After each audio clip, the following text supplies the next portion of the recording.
All right, now to an Action News exclusive tonight. A Glen Olden man who barely survived a hit and run outside of his own home is speaking out. Richard Flick is recovering, but the person who hit him is still on the run. But I shouldn't have gone through that. And when I did go through it, he should have stayed around. Action News reporter Brianna Gallagher sat down with Flick, and Brianna, doctors say he is lucky to be alive. Yeah, that's right, Rick. He is home now, but it's going to take a long time for him to recover. That accident caused him to lose eyesight in one of his eyes.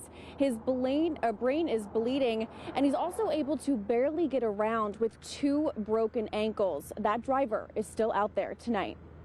What used to take me 5 minutes, like come down and have a cup of coffee, takes me like an hour and a half now. Rick's world has been turned upside down since December 12th, the night he was struck by a car speeding by his Glen Olden home along South Elmwood Ave around 5:30 p.m. And I started raking some leaves, and that's it. Although he has no memory of what happened, he's suffering from the pain and will be for some time. I wake up, I'm in pain.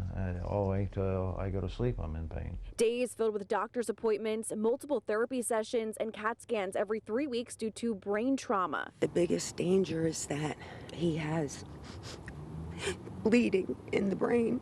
His fiancée, Carrie Hamilton, was worried about his brain bleeding in December. It's still a concern today. I basically want to get back to normal, you know. And I know that I'll never get back to normal. I lost eyesight in my left eye. I've got bleeding of the brain right now. It's still going on. I just want to heal and try to be as much of the old me as I was. Although they're trying their best to remain positive, they are glad to have each other. Prior to the accident, Rick did most of the work. Now it's mainly Carrie, who's going through chemo. They just hope whoever did this comes forward. So I was a little more hopeful that I thought somebody would have actually turned themselves in by now, male or female. I just don't know how you can live with it. Well, the family is still offering a $5,000 reward. Police tell us that they have received calls but haven't gotten anywhere with those leads.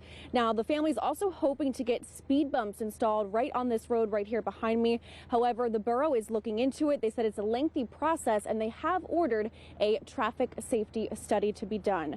Live here in Glen Olden, Brianna Gallagher, Channel 6 Action News. Shari? Okay, Brianna, thank you.